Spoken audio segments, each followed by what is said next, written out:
Saya mau ajak kita untuk membaca satu bagian firman Tuhan. Mari kita lihat dalam Lukas pasal yang ke-21. Kita ada di dalam masa-masa Advent di mana Bapak Ibu dan saya menanti kedatangan Kristus sambil mempersiapkan hati kita untuk merayakan Natal. Mari kita lihat dari Lukas pasal 21, kita baca bergantian. Pertama ayat 5 sampai dengan ayatnya yang ke-19. Lukas pasal 21 5 sampai dengan 19, kita bergantian sampai 18, lalu 19 kita baca sama-sama. Saya mulai dari ayat yang kelima. Ketika beberapa orang berbicara tentang bait Allah dan mengagumi bangunan itu yang dihiasi dengan batu yang indah-indah dan dengan berbagai-bagai barang persembahan, berkatalah Yesus, "Apa yang kamu lihat di situ akan datang harinya di mana tidak ada satu batu pun akan dibiarkan terletak di atas batu yang lain, semuanya akan diruntuhkan." Dan murid-murid bertanya kepada Yesus, katanya, "Guru, bila manakah itu akan terjadi dan apakah tandanya kalau itu akan terjadi?" Jawabnya, "Waspadalah supaya kamu jangan disesatkan, sebab banyak orang akan datang dengan memakai namaku dan berkata, 'Akulah dia,' dan saatnya sudah dekat. Janganlah kamu mengikuti mereka. Dan apabila kamu mendengar tentang peperangan dan pemberontakan, janganlah kamu terkejut, sebab semuanya itu harus terjadi dahulu, tetapi itu tidak berarti kesudahannya akan datang segera." Ia berkata kepada mereka, "Bangsa akan bangkit melawan bangsa, dan kerajaan melawan kerajaan. Dan akan terjadi gempa bumi yang dahsyat, dan di berbagai tempat akan ada penyakit sampar dan kelaparan, dan akan terjadi juga hal-hal yang mengejutkan dan tanda-tanda yang dahsyat dari langit. Tetapi sebelum semuanya itu kamu akan ditangkap dan dianiaya. Kamu akan diserahkan ke rumah-rumah ibadat dan penjara-penjara, dan kamu akan dihadapkan kepada raja-raja dan penguasa-penguasa oleh karena namaku. Hal itu akan menjadi kesempatan bagimu untuk bersaksi. Sebab itu tetapkanlah di dalam hatimu, supaya kamu jangan memikirkan lebih dahulu pembelaanmu. Sebab aku sendiri akan memberikan kepadamu kata-kata hikmat, sehingga kamu tidak dapat ditentang atau dibantah lawan-lawanmu. Dan kamu akan diserahkan juga oleh orang tuamu, saudara-saudaramu, kaum keluargamu, dan sahabat-sahabatmu, dan beberapa orang di antara kamu akan dibunuh. Dan kamu akan dibenci semua orang oleh karena namaku.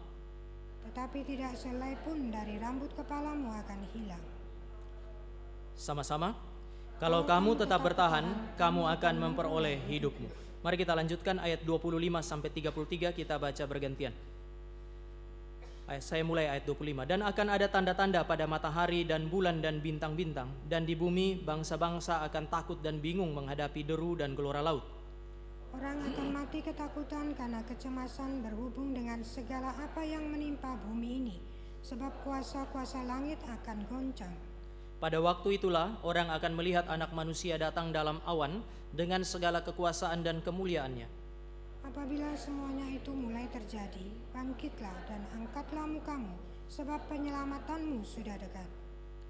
Lalu Yesus mengatakan perumpamaan ini kepada mereka, "Perhatikanlah pohon ara atau pohon apa saja. Apabila kamu melihat pohon-pohon itu sudah bertunas, kamu tahu dengan sendirinya bahwa musim panas sudah dekat. Demikian juga jika kamu melihat hal-hal itu terjadi, ketahuilah bahwa kerajaan Allah sudah dekat. Aku berkata kepadamu, sesungguhnya angkatan ini tidak akan berlalu sebelum semuanya terjadi." Sama-sama, langit dan bumi akan berlalu, tetapi perkataanku tidak akan berlalu. Mari kita berdoa. Tuhan, kami datang kepadamu, kepada Allah yang hidup, Allah yang penuh dengan anugerah dan kaya dengan kasih karunia. Kami datang kepada Allah yang telah memberikan kepada kami kehidupan supaya kami boleh hidup sebagaimana yang kami nikmati hari ini. Kami bersyukur dan datang kepada Allah yang telah memberikan juga kepada kami hidup di dalam Kristus, sehingga di dalam Dia kami memiliki relasi yang benar dengan Allah, hidup di dalam persekutuan dengan Allah. Kami juga bersyukur untuk ibadah pada hari ini yang boleh kami nikmati, karena kami percaya hanya karena pekerjaan Allah Roh Kudus kami boleh memiliki kerinduan untuk menikmati persekutuan sebagaimana pada pagi hari ini. Kami bersyukur pula karena Allah pula yang memberi firman melalui pekerjaan Allah Roh Kudus. Biarlah Allah yang kaya dengan anugerah itu bekerja sekali lagi melalui Roh Kudus, supaya Sang Roh Kudus pemberi firman menjadi Roh Kudus yang sama yang bekerja mencerahkan pikiran supaya kami mengerti firman, bekerja untuk melembutkan hati kami, menjadikan hati kami tempat yang baik bagi kebenaran firman yang telah kami mengerti itu untuk menghasilkan buah di dalam kehidupan kami. Berkatilah kami dan pimpinlah kami. baik itu yang menjelaskan kebenaran firman-Mu maupun yang mendengarkannya, supaya kami bersama-sama beroleh pengertian dan memperoleh pertumbuhan melaluinya. Di dalam nama Tuhan Yesus kami berdoa dan kami menyambut waktu di mana kami merenungkan firman yang telah kami baca. Amin. Bapak Ibu Saudara yang kekasih di dalam Tuhan, Bapak Ibu dan saya saat ini ada di dalam masa Advent. Masa Advent bicara mengenai masa penantian. Masa Advent mengingatkan kepada Bapak Ibu dan saya bahwa gereja di sepanjang zaman adalah gereja yang senantiasa berada pada masa penantian, menantikan juru selamatnya datang. Umat Allah di dalam konteks perjanjian lama, mereka menanti-nantikan kedatangan Mesias, dan Mesias sudah datang lebih 2000 tahun yang lalu. Bapak Ibu dan saya adalah orang-orang yang hidup di dalam konteks perjanjian baru. Umat Allah di dalam konteks perjanjian baru sementara menantikan penggenapan janji Kristus untuk datang yang kedua kalinya. Bapak Ibu, penantian adalah sebuah masa yang sangat penting. Kita berharap dia segera datang karena kita yakin memang dia pasti akan datang. Sekali lagi, saudara dan saya berharap dia datang karena kita yakin dia pasti akan datang. Dan penantian ini menjadi sesuatu yang bermakna bagi Bapak Ibu dan saya, oleh karena kita menanti di dalam dunia yang tidak baik-baik saja. Bapak Ibu dan saya hidup di dalam dunia yang tidak ideal. Seindah apapun Bapak Ibu dan saya punya kehidupan hari ini, sehebat apapun yang Bapak Ibu, posisi yang Bapak Ibu dan saya punya hari ini, di dalam kondisi yang paling baik, Bapak Ibu dan saya tetap akan menemukan apa yang disebut sebagai pergumulan dan penderitaan. Saudara dan saya lahir di dalam bumi yang oleh Allah disebutkan kalimat ini, terkutuklah tanah karena engkau. Saudara dan saya lahir dalam dunia yang sudah dimurkai oleh Allah, sehingga siapapun dia yang lahir di dalam alam semesta yang telah dimurkai oleh Allah oleh karena dosa, mereka tidak mungkin tidak menghadapi apa yang disebut sebagai pergumulan. Oleh sebab itu, maka saudara dan saya, kalau kita lihat di dalam Alkitab atau kita lihat di dalam realitas kehidupan, para filsuf itu seringkali kemudian mengatakan demikian. Kita ada di dalam dunia yang penuh dengan penderitaan dan mereka bagi menjadi dua kategori. Yang pertama, mereka sebut sebagai malum fisikum, penderitaan yang diakibatkan oleh ketidaksempurnaan di dalam alam semesta ini. Alam ini begitu indah. Kadang-kadang Bapak Ibu dan saya bisa menikmati alam. Hati kita ditawan oleh keindahan-keindahan alam ini. Tetapi juga pada saat yang sama, ada masa di mana Tuhan mengizinkan situasi yang tidak normal sepertinya terjadi. Berbagai kondisi yang bertentangan dengan hukum-hukum alam itu terjadi. Lalu terjadi seperti gempa bumi, bencana alam, dan berbagai macam hal yang menghasilkan pergumulan. Umumnya para filsuf menyebut itu sebagai malum fisikum, penderitaan yang diakibatkan oleh ketidaksempurnaan di dalam alam semesta. Dan Bapak Ibu dan saya lihat Yesus Kristus berbicara mengenai penderitaan yang sedemikian di dalam teks yang saudara dan saya baca. Yang kedua, para filsuf mengatakan kita juga bisa menderita karena apa yang disebut sebagai malum morale, penderitaan oleh karena ketidaksempurnaan moral. Kita semua manusia, kita punya hati nurani, tapi kita adalah ciptaan yang juga sudah jatuh, sehingga hati nurani kita kadang-kadang tidak berfungsi sebagaimana seharusnya. Seringkali saudara dan saya kemudian bukan menjadi berkat bagi sesama, tetapi kita menjadi bencana bagi mereka. Di dalam relasi-relasi yang paling dekat, satu sisi orang-orang terdekat bisa menguatkan saudara dan saya, tetapi orang-orang yang terdekat juga bisa menjadi orang-orang yang menghasilkan luka yang paling dalam di dalam hati Bapak Ibu dan saya. Ini disebut sebagai malum morale, penderitaan oleh karena ketidaksempurnaan moral manusia. Tetapi kemudian Yesus juga berbicara mengenai yang ketiga terkait dengan malum morale itu, yaitu dia bicara mengenai penderitaan yang khusus dialami oleh orang percaya. Bersama dengan orang yang tidak percaya, saudara dan saya menderita karena dunia ini tidak berjalan sebagaimana seharusnya.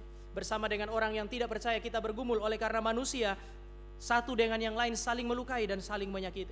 Tetapi sebagai umat Allah, ada masa di mana saudara dan saya berbeda dari dunia. Kita menderita oleh karena Kristus. Tuhan Yesus bilang akan ada masa di mana kamu menderita karena namaku.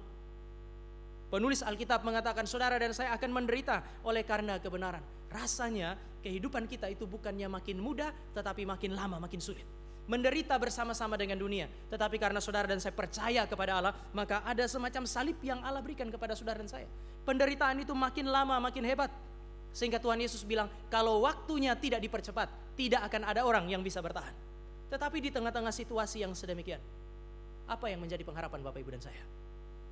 Kalau memang dunia ini tidak baik-baik saja, apa yang menjadi pengharapan kita? Yang pertama, Tuhan Yesus bilang begini, Aku akan mendirikan gerejaku dan alam maut tidak akan menguasainya. Bagi saya ini adalah janji dari Sang Firman, Sang Kebenaran, maka ini pasti akan terjadi. Dia mengatakan kepada Bapak Ibu dan saya, alam maut tidak akan menghancurkan gereja yang didirikan oleh Kristus. Jika saudara dan saya adalah gereja yang sejati, yang telah didirikan oleh Kristus, maka segala penderitaan, bahkan maut sebagai puncak dari segala penderitaan itu, tidak akan bisa menghancurkan Bapak Ibu dan saya. Tapi yang kedua, Bapak Ibu dan saya punya pengharapan bahwa nanti ketika dia datang, situasi yang tidak ideal ini akan diubahkan oleh dia. Bapak Ibu, Allah seringkali mengizinkan hal-hal yang tidak ideal itu terjadi dalam hidup Bapak Ibu dan saya. Hal-hal yang tidak kita harapkan itu terjadi, supaya Bapak Ibu dan saya memandang kepada yang lebih baik dan lebih ideal. Dari kecil saya dekat dengan anak saya cuma satu, perempuan, dekat sekali sama saya, sehingga dia selalu merasa papanya itu adalah papa paling hebat di bumi ini. Dia suka kalau kami bawa jalan-jalan, kalau disuruh pilih biasanya dia lebih suka pergi ke tempat di mana kami itu bisa lihat alam. Satu waktu kami pergi ke taman safari, apapun dia kalau ada kesulitan pasti nama pertama yang dia teriak tuh papanya, papa, papa, bikin pusing. Satu waktu kami jalan di taman safari pakai mobil, masuk di tempat di mana kami harus lihat singa, dia suka sekali. Tapi persoalannya itu begitu kami masuk lalu terjadi kemacetan Bapak Ibu. Mobil tidak bisa jalan, jadi kami tunggu di situ lebih dari setengah jam itu. Semua duduk di situ. Di mobil sambil lihat, dia bosan. Lalu kemudian dia bilang begini, papa, kenapa ya? Kenapa mobil tidak jalan-jalan? Lalu kemudian saya bilang, Stefani, coba kamu lihat di depan itu ada apa? Dia lihat singa tidur di tengah jalan Bapak Ibu, sehingga semua mobil berhenti.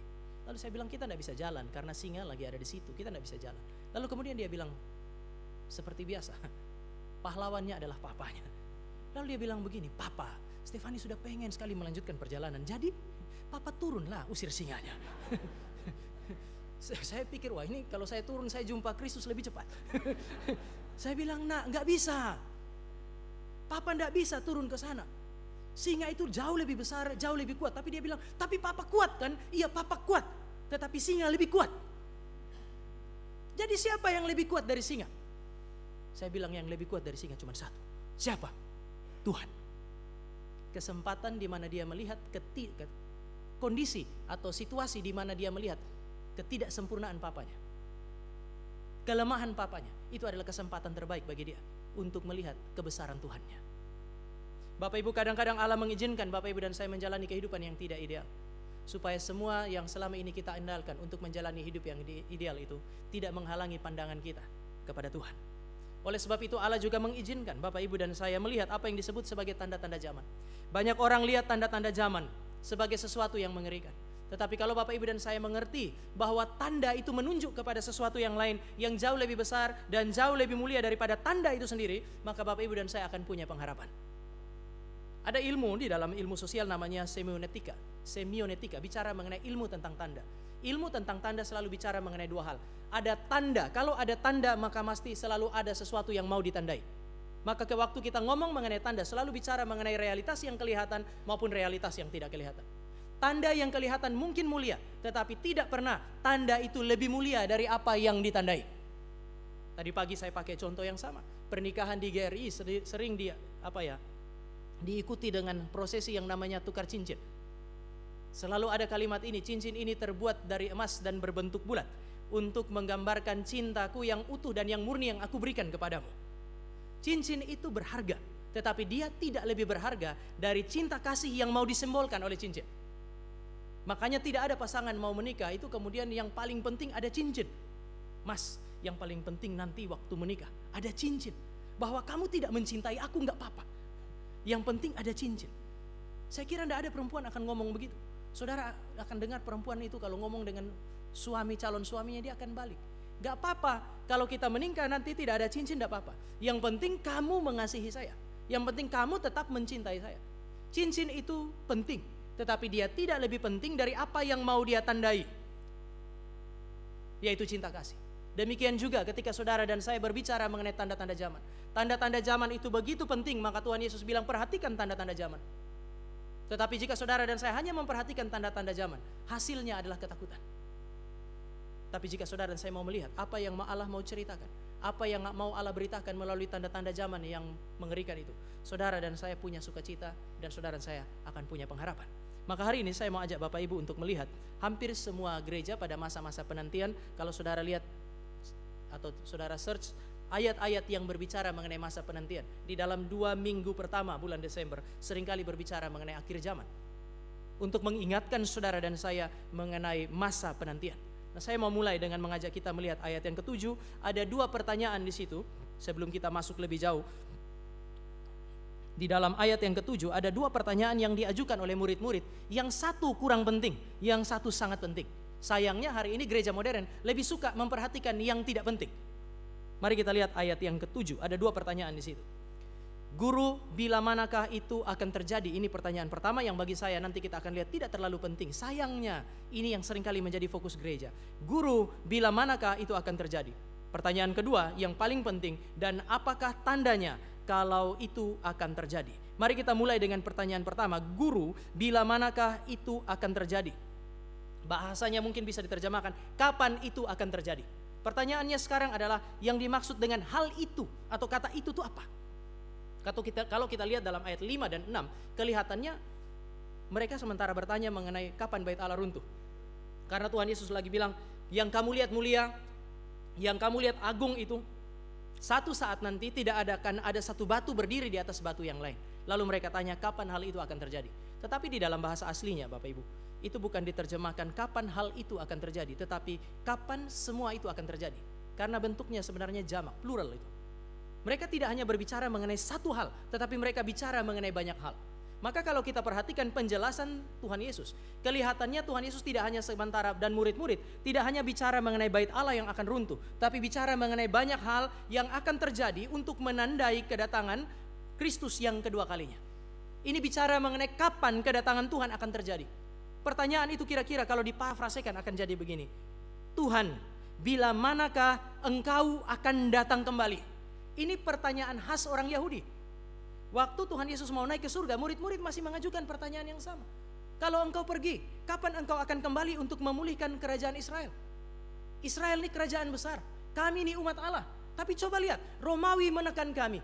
Kami begitu menderita. Kami umat Allah, ada di negeri yang penuh dengan susu dan madu, tetapi kami tertekan, kami miskin, kondisi kami sangat buruk. Kondisi kami tidak baik-baik saja Tuhan. Kapan engkau akan datang kembali? Dan ketika murid-murid tanyakan pertanyaan itu, Yesus tidak jawab. Dan kalau Bapak Ibu perhatikan Injil sinoptik, Matius, Markus, dan Lukas, setiap kali mereka tanya kapan engkau akan datang, Yesus tidak pernah kasih jawaban. Bagi saya ini memberi petunjuk bahwa tahu kapan Yesus datang, tahu waktunya secara presisi, itu bukan hal yang terpenting bagi Bapak Ibu dan saya. Maka Tuhan Yesus pernah bilang begini, tentang hari dan saat itu tidak seorang pun yang tahu, gak ada manusia yang tahu. Meskipun hari ini banyak orang pengen cari tahu, banyak pendeta pengen kasih tahu Bapak Ibu kapan dia datang. Penyesatan seringkali terjadi dimulai dari sana. Kenapa? Karena bertentangan dengan apa yang difirmankan sendiri oleh Tuhan Yesus, bahwa tentang hari dan saat itu tidak seorang pun tahu. Bahkan Tuhan Yesus bilang tentang hari dan saat itu, malaikat-malaikat di sorga yang setiap hari berjumpa dengan Allah pun tidak tahu. Dia bilang malaikat-malaikat di sorga pun tidak. Dan terakhir, dan anak manusia pun tidak. Yesus adalah Allah sejati, manusia sejati. Ketika dia hadir di dalam dunia ini dan sebagai manusia sejati, dia tidak tahu kapan waktu itu akan terjadi. Padahal itu adalah waktu kedatangannya. Tetapi sebagai manusia dia tidak tahu, dan dia berkata hanya Bapa sendiri yang tahu. Oleh sebab itu Bapak Ibu, sebenarnya tidak penting perdebatan kapan Yesus Kristus akan datang. Ketika saudara dan saya lihat berbagai kondisi, bangsa bangkit melawan bangsa, kerajaan bangkit melawan kerajaan. Hari ini orang Kristen lebih suka ngomong perang dunia ketiga. Rusia, Ukraina perang, kita di Indonesia yang heboh.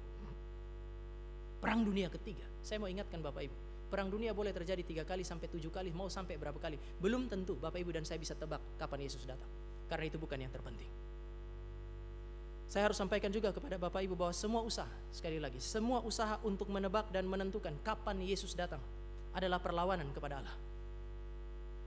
Semua usaha tanpa terkecuali dengan motif apapun untuk menentukan kapan dia datang secara presisi, itu merupakan tindakan yang melawan Allah. Dia menggerakkan pikiran kita, dia menggerakkan perasaan kita, dan menggerakkan tindakan yang bertentangan dengan firman Kristus bahwa tidak ada orang yang tahu. Bagi saya ini bukan petunjuk kematangan secara spiritual. Hari ini kalau ada orang kasih tahu kita dia akan datang minggu depan, tahun 2024, tahun 2025, tahun 2030, kita merasa mereka adalah orang-orang yang tahu banyak, mereka adalah orang-orang yang matang secara spiritual. Tetapi firman Tuhan mengatakan berbeda.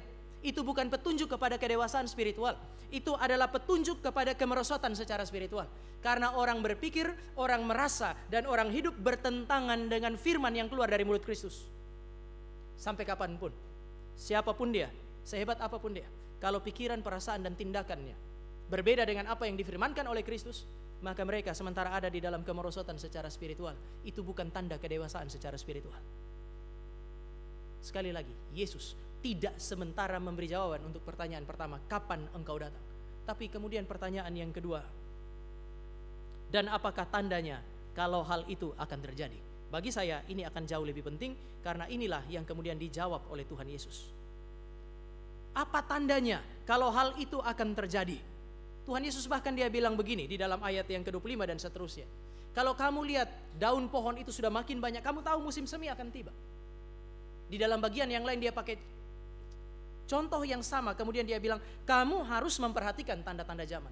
Artinya tanda-tanda itu harus diperhatikan karena dia mau menunjuk kepada sesuatu yang jauh lebih besar. Dia mau menunjuk kepada sesuatu yang jauh lebih mulia, dan itu harus diperhatikan. Memang dia ngomong mengenai bait Allah runtuh, tapi itu hanya bicara mengenai permulaan dari apa yang saudara dan saya sebut sebagai zaman akhir. Tanda pertama bahwa zaman akhir sudah dimulai adalah runtuhnya bait Allah. Tetapi kamu harus perhatikan juga tanda-tanda yang terjadi selanjutnya. Kalau tanda-tanda itu terjadi, itu tidak berarti bahwa waktunya akan segera datang. Pasal 21 ayat 9b, dia bilang kalau itu terjadi ketahuilah bahwa waktunya tidak akan segera datang. Maka Bapak Ibu dan saya tidak bisa pakai tanda-tanda zaman untuk kemudian menebak kapan Yesus datang sekali lagi. Tapi pertanyaannya, kalau seandainya tanda-tanda zaman itu harus diperhatikan, tetapi bukan untuk memecahkan teka-teki kapan dia datang. Untuk apa? Untuk apa Tuhan Yesus suruh Bapak Ibu dan saya perhatikan tanda zaman? Kenapa Tuhan itu memberi perintah kepada Bapak Ibu dan saya untuk kemudian memberi perhatian yang cukup justru ketika tanda-tanda yang mengerikan itu terjadi? Bapak Ibu, tanda-tanda zaman adalah tanda-tanda yang Tuhan izinkan terjadi dalam dunia untuk mempersiapkan Bapak Ibu dan saya tahu bagaimana hidup di dalam dunia ini. Ini model eskatologinya Reform. Ketika Reform bicara mengenai akhir zaman, mereka bukan mengajak Bapak Ibu dan saya untuk merindukan masa yang tidak jelas kapan datang itu. Reform ketika bicara mengenai akhir zaman, justru mereka mau mendidik jemaat, Kristus pasti akan datang di akhir zaman, cuman kamu tidak tahu kapan. Maka yang paling penting bukan tahu kapan dia datang, tetapi persiapkan hidupmu hari ini untuk menyambut kedatangannya. Eskatologi akhir zaman adalah doktrin Alkitab yang mau mengajar Bapak Ibu dan saya bagaimana kita hidup hari ini. Bukan sekedar merindukan kapan itu akan datang, lalu kemudian kita tidak bikin apa-apa di dalam dunia. Bapak Ibu jangan lupa Tuhan pernah bicara melalui Paulus itu dalam kalimat kira-kira sedemikian. Barang siapa tidak kerja, dia jangan makan. Jangan beri dia makan. Kelihatannya ini kalimat yang begitu keras, tapi kalimat ini muncul di dalam konsep eskatologi yang salah. Pada masa itu jemaat terlalu menderita, lalu mereka ingat Tuhan Yesus akan datang sebagai raja. Tunggu-tunggu Tuhan Yesus nggak datang. Apa yang mereka lakukan? Yang mereka lakukan adalah mereka pergi mengasingkan diri di satu tempat yang tersembunyi, lalu kemudian mereka jual seluruh harta kekayaan mereka. Satu jemaat kayak jemaat Kertajaya ini meninggalkan pekerjaan, jual harta kekayaan, kumpul di satu tempat tiap hari ibadah renungan, dipimpin oleh Pak Farlen, Vikaris Doni dan lain-lain. Tiap hari renungan, gak kerja. Kenapa? Karena berharap Tuhan Yesus segera datang. Paulus bilang kalau kamu gak kerja, kamu gak layak makan. Kenapa? Karena percakapan mengenai eskatologi adalah percakapan untuk mempersiapkan saudara dan saya bertindak dengan benar hari ini. Tetapi kadang-kadang orang Kristen kan gak tertarik. Kalau bikin film tentang akhir zaman pakai model teologi Reform, gak menarik. Bapak Ibu lihat film akhir zaman itu menarik karena apa? Karena ada pilot bawa pesawat, tiba-tiba diangkat oleh Tuhan. Ada yang namanya pengangkatan itu kan ya. Tiba-tiba pilotnya diangkat. Bayangkan kalau yang diangkat dua-duanya, baik pilot maupun co-pilot. Mereka jumpa Tuhan, penumpang yang ratusan di dalam itu berjumpa dengan kematian. Egois sekali orang Kristen. Ada ibu yang lagi masak. Saya dulu datang dari latar teologi yang sedemikian, saya hafal filmnya Bapak Ibu. Ada ibu yang lagi masak, tiba-tiba Tuhan Yesus datang di awan-awan. Tuhan angkat ibunya. Masalahnya bayinya lagi sendirian kan. Jadi itu bayi menderita karena mamanya diangkat. Sudah hidup dalam dunia yang menderita, Tuhan bikin dia lebih menderita dengan angkat mamanya. Kalau Tuhan angkat papanya, Tuhan angkat kakaknya, mati kekeringan itu mana? Model teologi seperti ini kelihatan menarik, tetapi juga pada saat yang sama tidak mengekspresikan cinta kasih Tuhan. Salah satu bapak ateisme modern, Karl Marx itu, dia bilang begini, agama adalah candu. Kenapa? Karena orang Kristen pada masa itu ketika menderita, dia lihat temannya menderita, dia bilang begini, gak apa-apa, Tuhan akan datang, tunggu saja. Akhirnya orang Kristen bukan orang Kristen yang berjuang melawan ketidakadilan. Gereja membius orang untuk menerima ketidakadilan. Hati-hati, karena saya lihat gereja modern punya kecenderungan itu hari ini. Ketika masyarakat berhadapan dengan ketidakadilan, gereja lebih suka pilih berdoa, dan kemudian mereka tidak melakukan apapun. Mengerikan. Karl Marx bilang, zaman itu banyak orang ketika menderita, temannya menderita, jemaat menderita, pendeta di atas mimbar khotbah, berdoa saja, nanti Tuhan datang, kemudian Tuhan menyelesaikan masalah. Karl Marx kemudian mengatakan agama adalah candu. Dan itu salah satu serangan zaman itu, serangan ateisme yang masuk ke dalam jantung kekristenan. Banyak orang meninggalkan Tuhan karena teori itu. Kenapa? Orang Kristen egois. Orang Kristen tidak masuk ke dalam masyarakatnya. Hari ini Bapak Ibu dan saya belajar eskatologi, berbicara mengenai masa yang akan datang, supaya mempersiapkan Bapak Ibu dan saya hidup di sini dan sekarang. Tuhan tidak mau Bapak Ibu dan saya dengar akhir zaman lalu kemudian merindukan hari itu, menyanyikan pujian ini, dunia yang fana bukanlah rumahku. Enggak, Bapak Ibu dan saya harus belajar menyanyikan lagu yang kedua. Inilah duniahu. Ini adalah tempat di mana seharusnya Bapak Ibu dan saya hidup, berkarya. Oleh karena apa? Karena Kristus pasti akan datang kembali. Nah, mari kita mulai lihat beberapa hal ini. Apa yang mau ditunjukkan oleh tanda-tanda zaman bagi Bapak Ibu dan saya?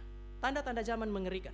Tetapi apa yang saya sebut nanti sebagai cosmic chaos, tanda-tanda di langit, tanda-tanda di bumi. Gempa bumi, berbagai hal yang menakutkan. Social chaos, bangsa bangkit melawan bangsa, kerajaan melawan kerajaan. Spiritual chaos, aniaya terhadap orang Kristen.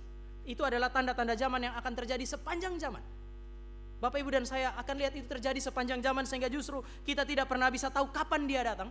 Tetapi itu akan terjadi sepanjang zaman untuk mengingatkan Bapak Ibu dan saya kepada beberapa hal. Pertama, dia mau ingatkan Bapak Ibu dan saya bahwa hidup kita adalah sesuatu yang sangat berharga. Ketika tanda-tanda zaman itu terjadi, orang Kristen harus ingat, hidup itu terlalu berharga. Tetapi dunia ini mengancam, sayangnya kita terlalu rapuh untuk mempertahankannya. Kadang-kadang kita hidup, kita jalani hidup kita karena kita pikir kita makan, minum, kita dapatkan semua dengan baik melalui usaha kita. Tanda-tanda zaman itu terjadi untuk memberi petunjuk kepada Bapak Ibu dan saya. Pertama, hidup itu terlalu berharga, belajar bersyukur untuk hidup. Lalu yang kedua, saya hidup, saya ingin mempertahankannya. Tetapi ada masa ketika tanda zaman itu terjadi, Bapak Ibu dan saya tahu, segala sesuatu yang kita pakai untuk memelihara hidup dan bahkan menutupi kerapuhan kita, itu kemudian akan ditelanjangi oleh Tuhan. Tadi pagi saya pakai contoh ini. Sebelum melayani di Depok dan Cikarang, Bapak Ibu, saya melayani di Depok dan Pondok Indah. Di Pondok Indah itu, pernah ada satu masa terjadi gempa bumi, dan kemudian di Jabodetabek itu salah satu yang terdampak cukup keras. Nah, waktu kami selesai itu kira-kira hari Kamis, saya lupa, tapi kami pergi hari Minggu, duduk sambil makan itu seorang penatua di Pondok Indah itu cerita kira-kira demikian. Dia adalah salah satu direktur di salah satu perusahaan yang cukup besar. Lalu kemudian dia cerita, ya, ada masa-masa di mana dia cukup dekat dengan owner perusahaan itu. Sehingga dia bilang hari itu ketika terjadi gempa bumi, mereka lagi meeting sebenarnya. Kantornya di lantai 24. Jadi sementara meeting, dia bilang orang-orang di situ, karyawan-karyawannya adalah karyawan-karyawan yang sangat menghormati baik pemilik maupun juga direkturnya. Setiap kali kalau kami datang itu, mau masuk di lift ketemu, mereka akan bilang selamat pagi, selamat siang, kami diizinkan masuk lift lebih dulu. Baru nanti setelah kami sudah sampai mereka akan datang. Ketemu di gang, selamat pagi, selamat siang, selamat sore. Tapi kemudian dia bilang situasi segera berubah pada saat terjadi gempa bumi. Waktu terjadi gempa bumi hari itu Bapak Ibu, kan orang tidak boleh turun lewat lift, harus lewat tangga darurat. Dia bilang dua hal terjadi. Pertama, tidak ada seorang karyawan pun yang buka pintu lalu bilang kepada dia dan pemilik perusahaan itu, Pak, duluan aja. Semua orang dalam ruang rapat itu masing-masing menyelamatkan dirinya keluar, dan dia sendiri yang bersama dengan orang tua itu saling pegangan tangan keluar dari ruang rapat. Waktu mereka sampai di luar, orang-orang di depan ruang rapat sudah gak ada lagi. Gak ada satupun ingat mereka berdua. Dan waktu mereka sampai ke tangga, turun pelan-pelan, gak ada satu karyawan yang turun dari belakang kemudian bilang, Pak, saya bantu ya biar lebih cepat turun. Gak ada satupun. Bahkan dia bilang ketika mereka turun, beberapa di antara mereka tuh senggol mereka berdua. Gak ada yang peduli, gak ada yang minta maaf. Sehingga dia bilang kami turun dengan susah payah sampai di bawah, keluar dari kantor itu dengan selamat. Sambil saya bilang puji Tuhan, saya mulai lihat wajah satu-satu tadi siapa yang senggol saya. Hidup mereka mungkin sudah mau selesai. Tapi dua hal yang saya mau katakan. Di dalam kondisi normal, semua orang merasa bahwa pemilik perusahaan dan direktur lah yang menentukan hidup mereka. Semua orang bersikap sopan. Tetapi ketika terjadi gempa bumi, semua orang akan bilang hidup kami terlalu berharga. Mereka tidak peduli dengan siapa yang hari itu memelihara hidup mereka. Mereka tidak terlalu peduli. Tetapi juga ketika terjadi gempa bumi, yang merupakan bagian dari tanda-tanda zaman itu. Hal-hal yang menutupi atau membungkus kerapuhan manusia itu ditelanjangi. Pemilik perusahaan sudah tidak lagi dianggap sebagai pemilik perusahaan. Dia manusia biasa hari itu. Dia tidak bisa kemudian melindungi dirinya dengan segala sesuatu yang dia miliki. Ketika Allah mengizinkan tanda-tanda zaman terjadi, ingat baik-baik, hidupnya Bapak Ibu terlalu berharga. Hidup yang Bapak Ibu miliki adalah sesuatu yang berharga, yang hari ini dititipkan oleh Tuhan di dalam hidup Bapak Ibu dan saya. Pakai baik-baik itu. Sekali lagi, pencipta adalah pemilik. Kalau saudara dan saya adalah orang-orang yang diciptakan oleh Allah, maka saudara dan saya adalah milik Allah. Betul, kita memiliki segala sesuatu, tetapi Alkitab bilang, dengan telanjang aku datang, dengan telanjang aku kembali. Segala sesuatu yang saudara dan saya miliki hari ini, yang menutupi ketelanjangan kita, yang menutupi kerapuhan kita, adalah milik Allah yang sementara dititipkan kepada kita. Bersyukurlah untuk hal itu.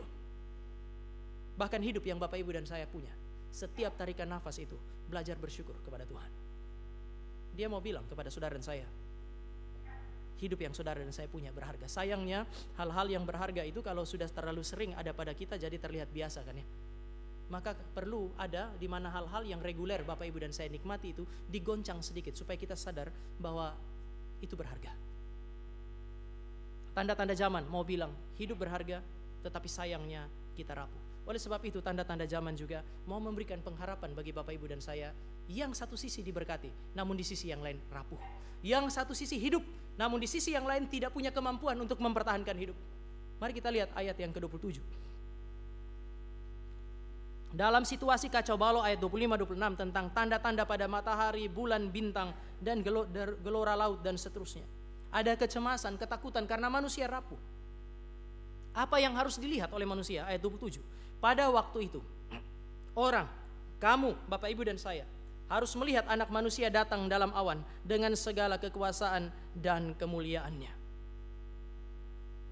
Orang Kristen yang ada di dalam masa penantian, ketika tanda-tanda zaman yang menakutkan itu terjadi, ingat baik-baik bahwa satu saat Yesus akan datang di awan-awan. Tanda itu adalah tanda yang terjadi untuk mengingatkan kita bahwa Dia pasti akan datang. Seharusnya ketika kita takut, kita mesti ingat bahwa satu saat Dia datang. Dan menarik, ada pakai kata ini, Dia datang, anak manusia datang di awan. Bapak Ibu, kata ini penting karena kata anak manusia di awan adalah penegasan mengenai keilahian. Dia seolah-olah mau bilang, satu saat kalau itu semua terjadi, ingat bahwa aku pasti akan datang sebagai pribadi ilahi. Aku adalah Allah yang akan datang kembali untuk yang kedua kalinya. Daniel pasal yang ke-7 Bapak Ibu. Daniel melihat ada satu sosok ilahi yang tua. Tapi kemudian dia lihat ada satu sosok yang lain, kira-kira ayat 13-14. Sosok yang disebut sebagai anak manusia di atas awan itu. Jadi ada pribadi ilahi yang sudah tua. Terlihat tua, digambarkan sebagai satu sosok yang sudah tua. Tapi sosok yang kedua adalah sosok anak manusia yang masih muda mengendarai awan. Untuk berbicara mengenai pribadi yang kedua yang juga bersifat ilahi. Lalu kemudian dia bilang, kalau gempa bumi terjadi, tanda zaman terjadi, ingat anak manusia datang di atas awan. Bapak Ibu, ini untuk mengingatkan Bapak Ibu dan saya bahwa dia bukan hanya pribadi ilahi, tetapi ingat dia pasti akan datang. Dan kalau dia datang, itu memberi peringatan kepada saudara dan saya, dia datang untuk menikmati relasi dengan umatnya. Kalau seandainya semua itu terjadi, ingatlah bahwa aku adalah Allah yang pasti akan datang. Dan kalau aku datang untuk menikmati relasi dengan umatku. Bapak Ibu, ketika Bapak Ibu dan saya melihat kepada apa yang disebut sebagai teologi penciptaan itu mengatakan kepada kita kira-kira demikian. Allah menciptakan alam semesta ini indah, dan memang karena yang menciptakan itu adalah Allah yang agung, ciptaan itu mengekspresikan keagungan. Supaya apa? Supaya ketika Bapak Ibu dan saya menikmati alam ini, kita bukan hanya nikmati alam, tetapi kita harusnya mencari dan menikmati pencipta alam semesta ini. Kalau alam ini saja bisa indah, apalagi penciptanya. Sayangnya seringkali hari ini orang lebih suka menikmati ciptaan Allah daripada Allah yang mencipta. Jemaat di Cikarang dan juga di Depok itu, Pondok Indah itu punya satu kemiripan.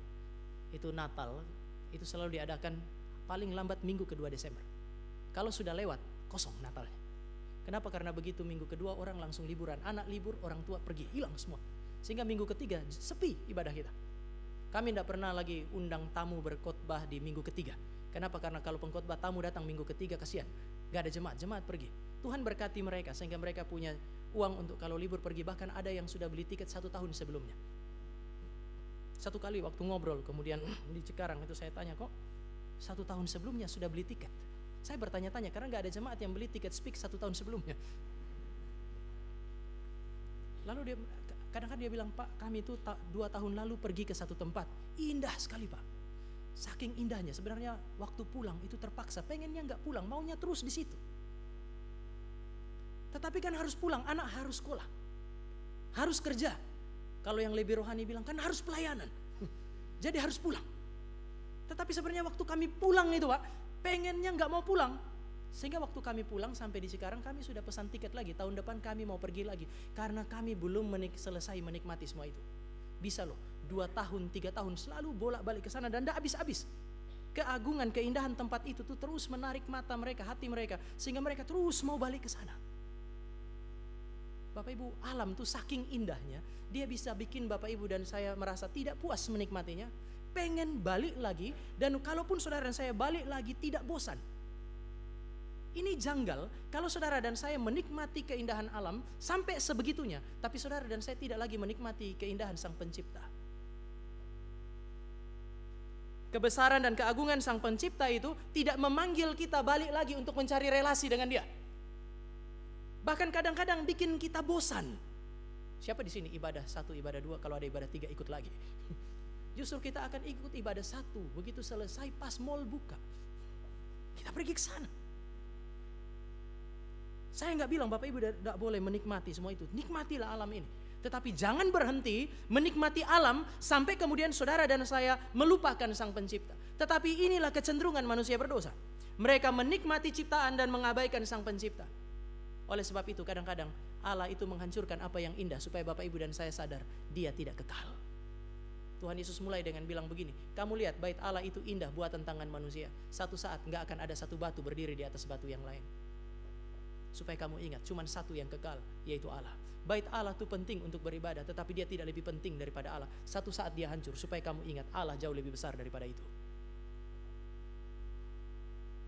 Sayang sekali Bapak Ibu, kalau seandainya Bapak Ibu ada di dalam dunia yang tidak ideal, tapi kemudian di tengah-tengah dunia yang tidak ideal ini kita masih mau menikmati keindahan-keindahan sementara itu, tanpa berusaha untuk kemudian menikmati relasi dengan Tuhan. Tuhan kita adalah Tuhan yang ingin berelasi dengan umatnya. Sebab itu keselamatan itu tidak berhenti. Sekali lagi, keselamatan tidak berhenti pada keselamatan itu sendiri. Keselamatan selalu bermuara kepada satu proses yang disebut sebagai ibadah. Ketika Allah membebaskan umatnya dari Israel, Dia bilang, inilah tandanya aku telah melepaskan engkau dari Mesir, yaitu kamu beribadah kepadaku di gunung ini. Bapak Ibu boleh baca kitab Keluaran. Ketika kita baca kitab Keluaran, seringkali kita terkagum-kagum dengan Allah yang membebaskan. Tetapi kitab Keluaran porsi paling banyak bukan bercerita mengenai pembebasan. Porsi paling banyak 15 pasal bercerita mengenai ibadah. Allah atur ibadah Israel, bagaimana bikin mezbah, bagaimana proses ibadah berjalan. Aneh jika saudara dan saya menikmati keselamatan tetapi tidak ada kerinduan untuk menikmati apa yang disebut sebagai ibadah. Ini sesuatu yang janggal. Maka Allah perlu kadang-kadang menghancurkan apa yang saudara dan saya lihat sebagai baik. Saya punya anak suka mainan. Satu waktu saya tugas sebagai ada bulan Desember itu biasanya kita ada NRIC di akhir tahun. Saya jadi panitia dan kemudian itu bikin saya kira-kira 1 minggu terakhir itu pergi pagi-pagi 4:30, pulang sudah tengah malam. Sehingga saya pergi dia belum bangun, saya pulang dia sudah tidur. Kira-kira 1 minggu kami cuma bisa video call.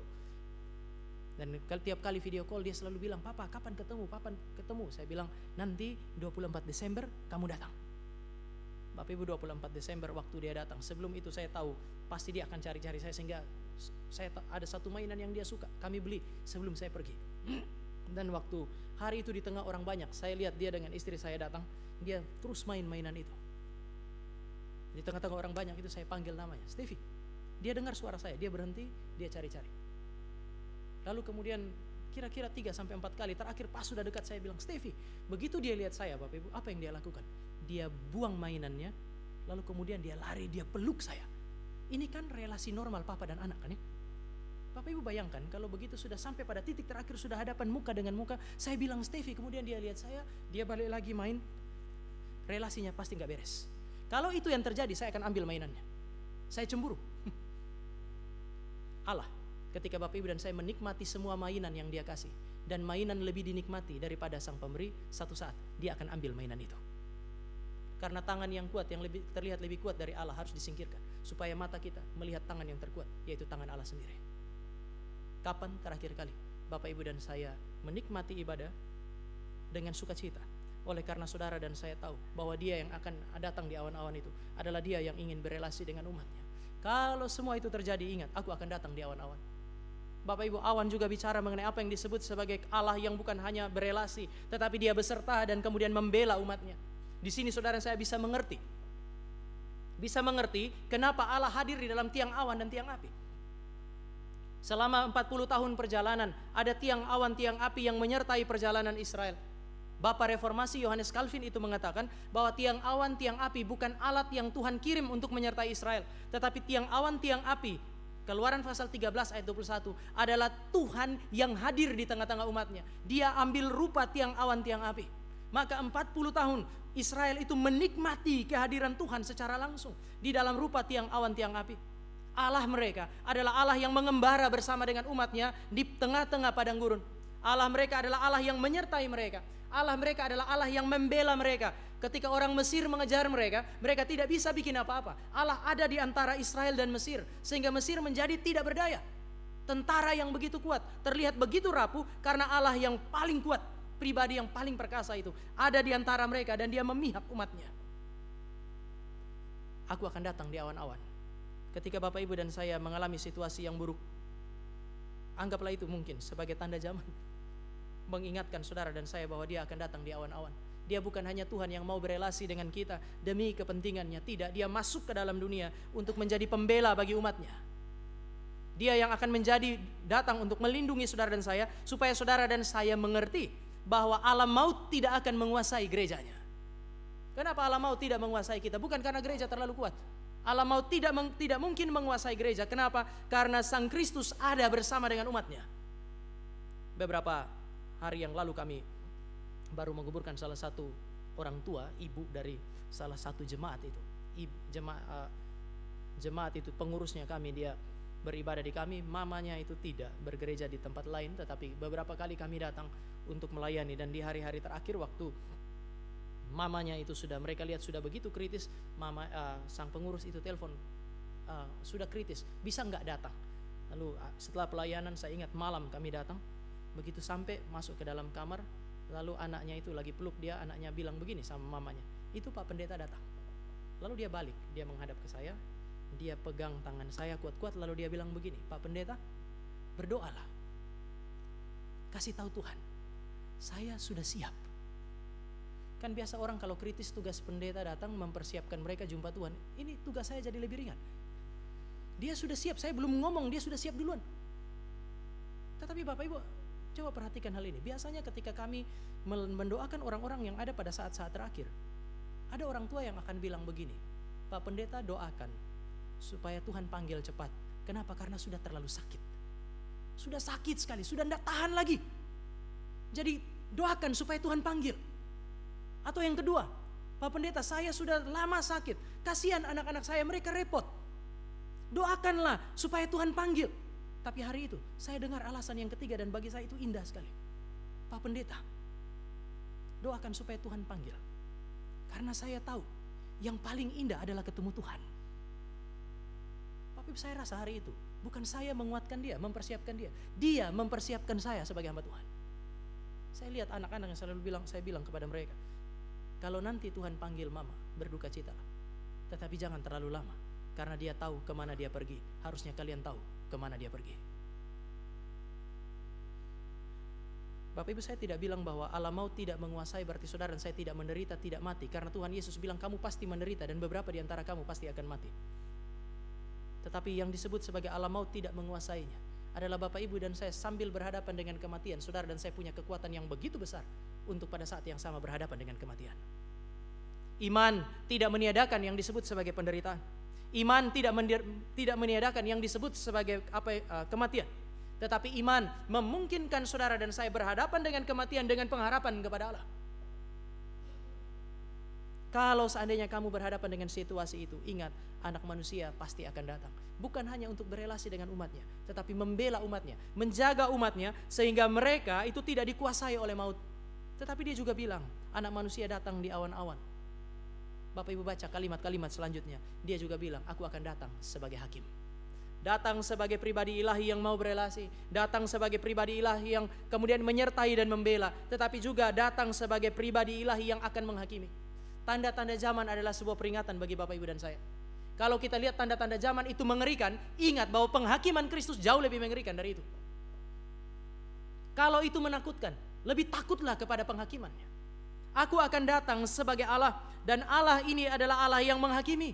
Tidak ada yang lebih mengerikan dari penghakiman Allah. Satu lukisan namanya The Last Judgment. Itu gambaran, kalau Bapak Ibu dan saya lihat itu lukisan sebenarnya menarik.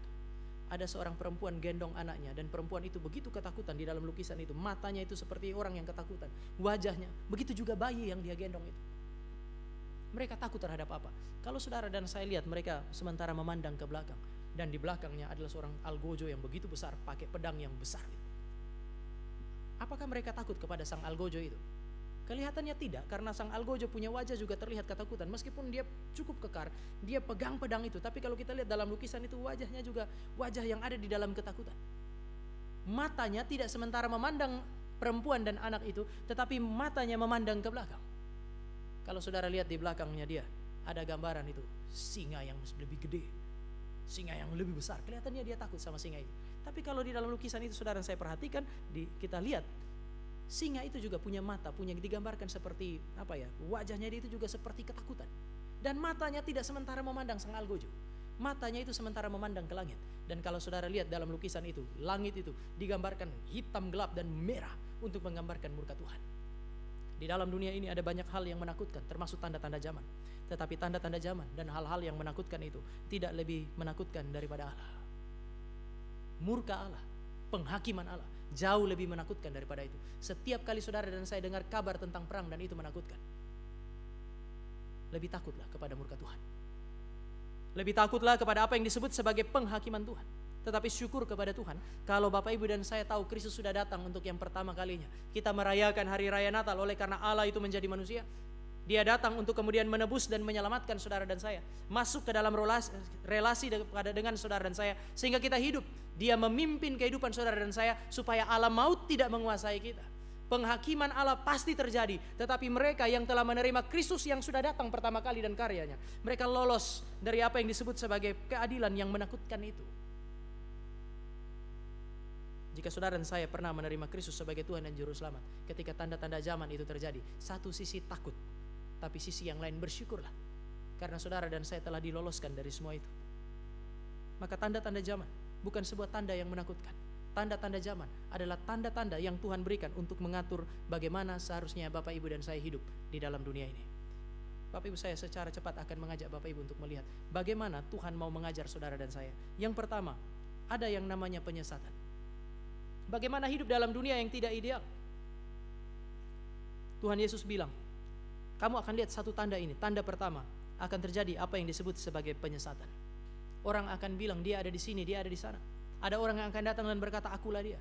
Tetapi kemudian Tuhan Yesus bilang, waspadalah. Penyesatan adalah salah satu senjata yang paling berbahaya. Kalau iblis, William Hendrickson waktu dia tulis komentarnya tentang kitab Wahyu, dia bilang ketika iblis pakai aniaya, saudara dan saya itu tidak meninggalkan Tuhan karena aniaya, maka dia akan pakai senjata terakhir yang paling mengerikan, yaitu penyesatan. Penyesatan jauh lebih berbahaya dari apa yang disebut sebagai aniaya. Ketika orang Kristen dianiaya, mereka tahu siapa Tuhan mereka, mereka tahu siapa lawan mereka. Tetapi ketika penyesatan datang, Wahyu pasal 13 ayat 11 mengatakan, binatang yang menjadi simbol daripada penyesatan itu, atau binatang yang menjadi simbol daripada antikristus itu, wajahnya seperti anak domba, suaranya suara naga. Saudara dan saya lihat dari luar, dia begitu mirip dengan Kristus. Kita harus perhatikan suaranya. Ketika dia berbicara, ketika dia mengajar, baru ketahuan dia tidak berasal dari Kristus. Penyesatan itu selalu datang di dalam rupa yang menarik bagi Bapak Ibu dan saya. Tetapi kalau saudara dan saya perhatikan dengan baik bagaimana dia mengajar, isi pengajarannya, baru saudara dan saya bisa sadar itu bukan datang dari Allah. Maka tanda-tanda zaman itu selalu kemudian mengingatkan Bapak Ibu dan saya, ketika kita lihat penyesatan, Tuhan Yesus bilang, ingat, selama masa penantian kamu harus selalu waspada. lagu yang tadi saudara dan saya nyanyikan itu. Selalu waspada di dalam penantian kita. Pertanyaannya sekarang adalah, bagaimana saudara dan saya waspada? Sederhana. Orang Kristen kalau dia mau waspada, salah satu caranya adalah mereka belajar kebenaran, bergumul dengan kebenaran seumur hidup mereka. Ada satu prinsip ini, makin saudara dan saya belajar kebenaran, kita makin kenal Allah, makin kenal kebenaran, maka kita akan makin peka terhadap sesuatu yang tidak benar. Kalau yang Bapak Ibu dan saya tiap hari hidupi dan pelajari adalah hal-hal yang tidak benar, ketika kebenaran menyatakan diri, kita nggak akan peka. Sekali lagi, banyak belajar hal yang salah, itu membuat kita menjadi tidak peka, sehingga bahkan kebenaran sudah menyatakan diri pun saudara dan saya tidak akan peka. Tetapi kalau saudara dan saya menginvestasikan waktu kita, memberi diri kita untuk mempelajari kebenaran, begitu ketidakbenaran muncul, kita akan langsung tahu ini tidak beres. Perintah untuk waspada adalah sebuah perintah yang diberikan oleh Kristus supaya sepanjang hidup kita sebelum dia datang, saudara dan saya bergumul dengan kebenaran. Sebab itu di dalam ayat 33 dia bilang, dunia ini akan berlalu, bahkan bait Allah itu akan berlalu, tetapi firmanku sama sekali tidak. Selain pribadi Allah yang kekal, saudara dan saya harus bergumul dengan firman yang kekal. Saya berharap Bapak Ibu dan saya menghargai apa yang disebut sebagai kebenaran di dalam konteks kita bergereja. Kadang-kadang makin dekat orang dengan reform, makin berjarak dia dengan pembelajaran. Ini masalahnya. Biasanya orang bilang reform itu adalah tradisi di mana orang belajar, tapi Bapak Ibu bisa perhatikan satu ciri ini. Ketika orang masih simpatisan, dia punya keinginan belajar itu besar. Begitu dia sudah jadi anggota, baru keinginan belajarnya turun. Entah kenapa. Tapi saya perhatikan di beberapa cabang, saya tidak tahu, berharap tidak terjadi di sini. Ruang yang paling penuh adalah ibadah minggu. Kemudian ruang kedua yang kosong itu adalah ruang-ruang PA. Saudara datang di PA, berapa persen yang datang PA? Habis itu ruang yang paling kosong adalah ruang berdoa. Kenapa? Saya tidak tahu Pak Farlen kalau ada wawancara percakapan pastoral itu seperti apa ketika orang mau masuk di GRI. Begitu orang pindah ke GRI, kemudian kita tanya kenapa harus di GRI? Mereka bisa ciptakan kitab Kidung Agung. Oh, GRI itu begini bagus, mimbarnya kuat dan seterusnya. Tetapi setelah dia jadi anggota, mimbar yang kuat itu seolah-olah tidak punya harganya. Momen belajar adalah momen yang sulit sekali untuk dihargai. Bapak Ibu, hal-hal yang berharga biasanya akan terlihat nikmat, terlihat berharga di awal. Tapi kalau dia tiap hari saudara dan saya miliki, tiap hari itu yang saudara dan saya lihat, lama-lama terlihat biasa saja. Orang kalau pacaran, pengen sekali menikah. Kalau sudah menikah 5 tahun, hari pertama menikah, besok pagi bangun terkejut kan ya, ih kok ada laki-laki atau perempuan di sebelah saya. Baru ingat, oh tadi malam sudah diberkati. Puji Tuhan. Jangan sampai terkejut belum menikah kan ya. Wajar kalau dia terkejut, tapi kalau sudah 10 tahun menikah, 20 tahun menikah, masih terkejut nggak? Mungkin terkejut, masih dia.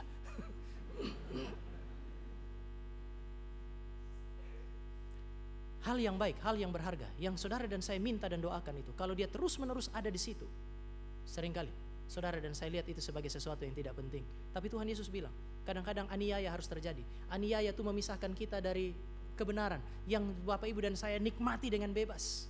Bersyukur kita ada di Indonesia, kadang-kadang izin ibadah susah. Mau KKR susah, ibadah susah. Oh ya, itu untuk memberi petunjuk bahwa yang saudara dan saya butuhkan itu adalah sesuatu yang terlalu berharga. Belajarlah untuk menikmati itu. Waspada berarti bergumul dengan kebenaran. Yang kedua, ada yang disebut sebagai chaos. Ada yang disebut sebagai cosmic chaos.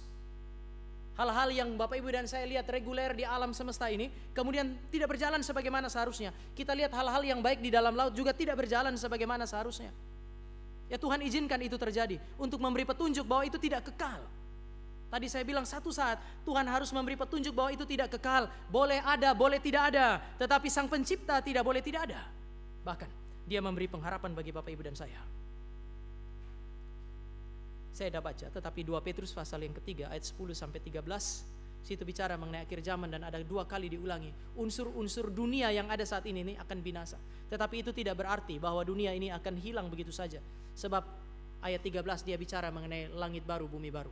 Ada unsur-unsur yang penting menjadi tidak ada. Apakah dunia akan tidak ada? Oh tetap ada, karena langit baru, bumi baru itu akan ada. Dari sudut pandang Wahyu, langit baru, bumi baru itu berarti sorga turun ke bumi yang kita hidupi ini. Pertanyaannya kalau begitu apa yang dimaksudkan Petrus dengan unsur-unsur dunia itu akan binasa? Dia mau bilang melalui proses-proses yang Bapak Ibu dan saya anggap sebagai ancaman pada tanda-tanda zaman itu. Allah akan meniadakan, Allah akan membinasakan unsur-unsur dunia yang Dia tidak mau ada di dalam langit dan bumi baru. Tetapi itu juga berarti bahwa tanda-tanda zaman adalah tanda-tanda yang mempersiapkan saudara dan saya untuk melihat kedatangan Kristus di dalam kemuliaan. Ketika langit baru, bumi baru itu ada, Bapak Ibu dan saya akan melihat unsur-unsur dunia yang tidak memuliakan Allah sama sekali sudah tidak akan ada lagi. Itu mirip seperti saudara dan saya harus mengalami kematian. Melalui kematian tubuh dan jiwa dipisahkan, tubuh hancur menjadi debu. Tetapi pada saat Dia datang, melalui proses itu justru Dia kemudian membangkitkan Bapak Ibu dan saya dengan tubuh kebangkitan.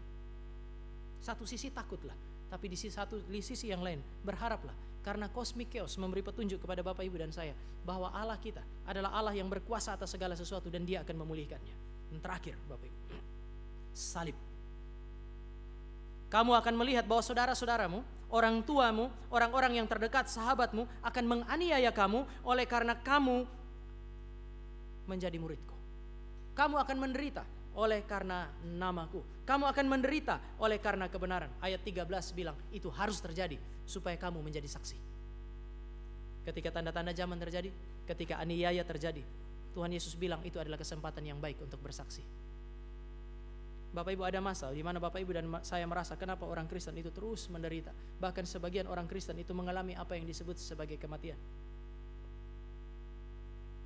Allah izinkan itu terjadi. Ayat 13 supaya Bapak Ibu dan saya kemudian menjadi saksi. Saya tidak bilang bahwa tiap kali kita menderita kita harus terus teriak nama Tuhan Yesus kayak orang latah. Ada orang mau ditabrak dia panggil nama Yesus tapi gak pernah ibadah. Bukan itu. Ada masa di mana bahkan ketika saudara dan saya tidak bicara di dalam konteks penderitaan, Tuhan Yesus bilang Dia akan membuat orang tidak bisa membantah kita. Kenapa? Ada perbedaan antara Kristen dan bukan Kristen. Semua Kristen dan bukan Kristen menderita di dalam dunia ini oleh karena Allah murka terhadap dosa. Tetapi kalau saudara dan saya Kristen yang sejati, akan ada masa Allah mengizinkan saudara dan saya menderita karena kebenaran. Salib adalah penderitaan karena kebenaran. Kalau saudara dan saya menderita karena kebenaran, saudara dan saya akan jadi saksi. Kenapa? Karena salib, penderitaan karena kebenaran, membuat kita beda dari dunia yang menderita karena dosa. Membuat saudara dan saya menjadi serupa dengan Kristus yang menderita karena kebenaran. Kenapa Dia tidak melepaskan orang Kristen dari salib? Kenapa orang Kristen pasti akan terus-menerus mendengar bahwa saudara-saudara mereka, bahkan diri mereka, menderita oleh karena kebenaran. Karena penderitaan karena kebenaran memungkinkan saudara dan saya bersaksi tanpa harus bicara. Dunia ini menderita karena dosa, kita menderita karena kebenaran, seperti Kristus. Dan memang ketika saudara dan saya bicara mengenai kekristenan, kesaksian itu hanya efektif jika Bapak Ibu dan saya berbeda dari dunia ini. Kamu adalah terang dunia. Kesaksian ini efektif karena dunia ini gelap. Kamu adalah garam dunia, karena dunia ini membusuk. Kamu berbeda dari mereka, kamu garam, maka kesaksian itu menjadi efektif. Tanda-tanda zaman menakutkan, tapi bisa dilampaui jika saudara dan saya memahaminya dengan benar. Tanda-tanda zaman tidak diberikan untuk menakut-nakuti orang Kristen yang sudah menderita. Tanda-tanda zaman justru mau memberikan kepada saudara dan saya kekuatan untuk melihat kepada siapa yang ada di balik tanda-tanda itu. Biarlah Bapak Ibu dan saya di dalam masa penantian, ketika menantikan Kristus datang yang kedua kali, saudara dan saya bukan hanya memiliki pengharapan yang benar, tetapi pengertian yang benar yang memberi fondasi bagi iman ketika kita sementara menanti Dia. Mari kita berdoa. Kami datang kepada Tuhan yang mengasihi kami dan yang mencintai kami. Tuhan yang mau berelasi dengan kami. Tuhan yang mau kami selalu ingat kepada Dia dan datang kepada Dia bahkan di dalam tengah-tengah penderitaan kami. Pimpin dan sertailah kami Tuhan, supaya di dalam situasi yang tidak ideal kami selalu memandang kepada Allah yang menghadirkan hal-hal yang paling baik dalam kehidupan kami hari ini maupun ketika Dia datang kedua kalinya. Pimpin kami supaya kami tahu hidup di tengah-tengah dunia ini. Tolong kami supaya kami hidup dengan benar di dalam dunia yang tidak benar ini. Peliharalah kami ya Allah. Di dalam nama Tuhan Yesus kami berdoa. Amin.